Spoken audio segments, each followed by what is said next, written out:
જયસુખ પટેલને મોરબીમાં એક કાર્યક્રમની અંદર મોદક તુલાથી સન્માનિત કરવામાં આવ્યા। આ ઘટના જોઈને એવું લાગે છે કે રાજકારણીઓની સંવેદનાઓ તો મરી જ ગઈ છે, એ લોકો તો મગરમચ્છની ચામડીના છે જ, પરંતુ કદાચ લોકોની સંવેદના પણ મરી ગઈ હોય એવું લાગે છે। નમસ્કાર। ઓક્ટોબર 2022માં મોરબીમાં ઝૂલતા પુલ દુર્ઘટના તમને યાદ હશે અને આ ઘટનાની અંદર 135 જેટલા નિર્દોષ લોકોના મોત થયા હતા અને એમાં અનેક બાળકો પણ હતા। હવે આ ઘટનાના એક આરોપી જયસુખ પટેલને મોરબીમાં એક કાર્યક્રમની અંદર મોદક તુલાથી સન્માનિત કરવામાં આવ્યા। આ ઘટના જોઈને એવું લાગે છે કે રાજકારણીઓની સંવેદનાઓ તો મરી જ ગઈ છે, એ લોકો તો મગરમચ્છની ચામડીના છે જ, પરંતુ કદાચ લોકોની સંવેદના પણ મરી ગઈ હોય એવું લાગે છે। કારણ કે જે આરોપી કે જેમના મોરબી પુલની ઘટનામાં 135 લોકોના મોત પછી એમનું સન્માન કરવામાં આવે, આ વાત દુઃખી કરનારી છે। તો આ જે મોદક તુલાનો કાર્યક્રમ કરવામાં આવ્યો એના વિશે હું તમારી સાથે વાત કરીશ। મારું નામ રાજેશ શાહ છે અને તમે જોઈ રહ્યા છો ગુજરાતના સૌથી મોટા ડિજિટલ ન્યૂઝ પ્લેટફોર્મ ખબરછે.com ને। 22 ઓક્ટોબર 2022ના દિવસે મોરબીમાં જે ઝૂલતો પુલ હતો એ તૂટી પડેલો અને 135 લોકોના મોત થયા હતા। આ પરિવારના આંસુ હજુ સુકાયા નથી। એમના જે કુળ દીપકોનો જે વસવસો છે એ એમના મગજમાંથી હજુ ગયો નથી। પરંતુ આ ઘટનાની અંદર જે એક આરોપી છે જયસુખ પટેલ, ઓર્પેટ કંપનીના માલિક અને મોરબીના જાણીતા ઉદ્યોગપતિ, એમનો મોદક તુલાનો કાર્યક્રમ રાખવામાં આવ્યો મોરબીની અંદર। કડવા પાટીદાર કેળવણી મંડળ દ્વારા એમની મોદક તુલા કરવામાં આવી અને નવનિર્મિત ઉમા સંસ્કાર ધામ મંદિરની ઉજવણીના ભાગરૂપે આ મોદક તુલાનો કાર્યક્રમ રાખવામાં આવ્યો અને કડવા પાટીદાર સમાજના લોકોના ઘરે 60,000 બોક્સ પહોંચાડવામાં આવશે એમ કહેવામાં આવ્યું। હવે નવાઈની વાત એ છે કે જે લોકો એક વખતે મોરબી આ દુર્ઘટનાનો વિરોધ કરતા હતા એ બધા આ કાર્યક્રમની અંદર હાજર હતા। ભાજપના ધારાસભ્ય કાંતિ અમૃતિયા કે જ્યારે 22 ઓક્ટોબર 2022ના દિવસે આ ઘટના બની ત્યારે એમણે ઘણા બધા લોકોને તરીને બચાવ્યા હતા। આ કાંતિ અમૃતિયાની કામગીરીના તે વખતે ચર્ચા થઈ હતી અને ભારતીય જનતા પાર્ટી એમને ગુજરાત વિધાનસભા 2022માં ટિકિટ આપવાની નહોતી, કારણ કે મોરબી વિધાનસભા પર બ્રિજેશ મિર્ઝા ધારાસભ્ય હતા, પણ મોરબીમાં કાંતિ અમૃતિયાની કામગીરીને ધ્યાનમાં રાખીને ભાજપે ગુજરાત વિધાનસભા 2022માં ટિકિટ આપી અને કાંતિ અમૃતિયા 2022માં મોરબી પરથી ચૂંટાઈ પણ આવ્યા। હવે આ જ કાંતિ અમૃતિયા આ જયસુખ પટેલની મોદક તુલાના કાર્યક્રમમાં હાજર હતા।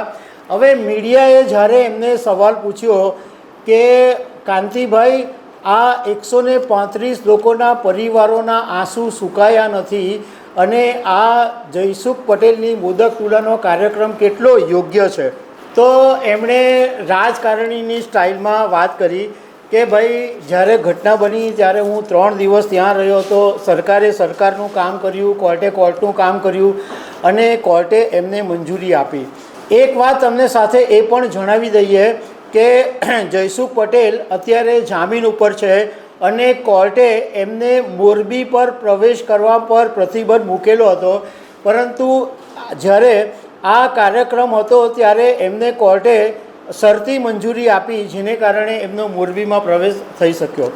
હવે કાંતિ અમૃતિયાએ એમ કીધું કે આ જે જમીન હતી એ ઉદ્ધવજી રાઘવજી પટેલ એટલે OR પટેલ કે જે જયસુખ પટેલના પિતા હતા એમણે જમીન આપેલી, એટલે સમાજે એમની મોદક તુલા લેવાનો નિર્ણય કર્યો। કાંતિ અમૃતિયાએ કીધું કે ભાઈ જે પરિવારના લોકોના જેમના મોત થયા હતા એમના પરિવારના લોકો પણ આ કાર્યક્રમમાં સામેલ હતા.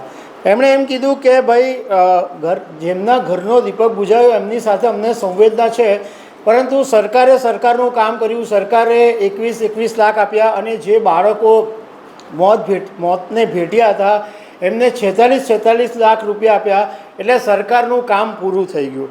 હવે કોર્ટે મંજૂરી આપી છે તો એમાં અમે શું કરી શકીએ? અમે કોઈ રાજકારણીએ તો મંજૂરી આપી નથી કે આ રાજકીય કોઈ કાર્યક્રમ હતો નહીં. અને એમણે એમ કીધું કે સમાજ સૌથી મોટો છે, હવે સમાજે જો નિર્ણય લીધો હોય તો અમે શું કરી શકીએ? હવે કોંગ્રેસના નેતા લલિત કથગરાને મીડિયાએ જે સવાલ પૂછ્યો અને લલિત કથગરાએ જે જવાબ આપ્યો એ સાંભળીને એટલો બધો ગુસ્સો આવે કે એમ થાય કે આ નેતાઓ પોતાના હિત ખાતર પોતાના હેતુ માટે શું કરી શકે છે. તો લલિત કથિરિયાને એક રિપોર્ટરે સવાલ પૂછ્યો કે 135 લોકોના પરિવાર જેને આરોપી માને છે, આ ઘટનામાં જે આરોપી છે, જે પરિવારો જેમને ધૂતકારે છે, એવા જયસુખ પટેલની મોદક તુલાનો કાર્યક્રમ થયો તો એ વાત તમારી આંખોમાં ખટકી નહીં? તો આ લલિત કથગરાએ જવાબ આપ્યો કે બિલકુલ ખટકી નથી, બિલકુલ નથી ખટકી.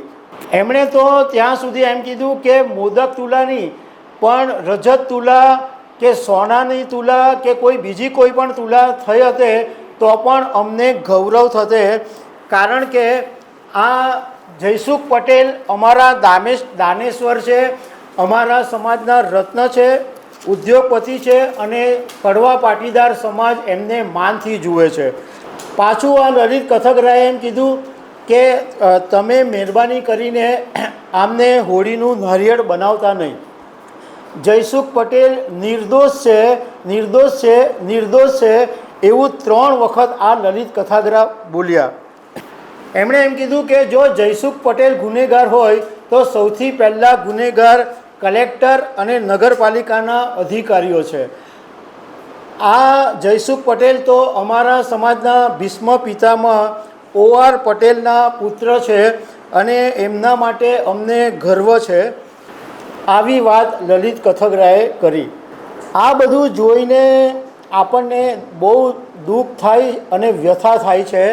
અને બીજો એક સવાલ એ પણ ઊભો થાય છે કે જયસુખ પટેલને શરમ નહીં આવી કે આ કાર્યક્રમ જ્યારે 135 લોકો મોતને ભેટ્યા હોય, એમણે જે પુલનું એ સંચાલન કરતા હતા, ચલો એમાં એમનો વાંક છે વાંક નથી એ 2 નંબરની વાત છે, પરંતુ 135 લોકોના મોત પછી તમે સન્માન સ્વીકારી કેવી રીતના શકો?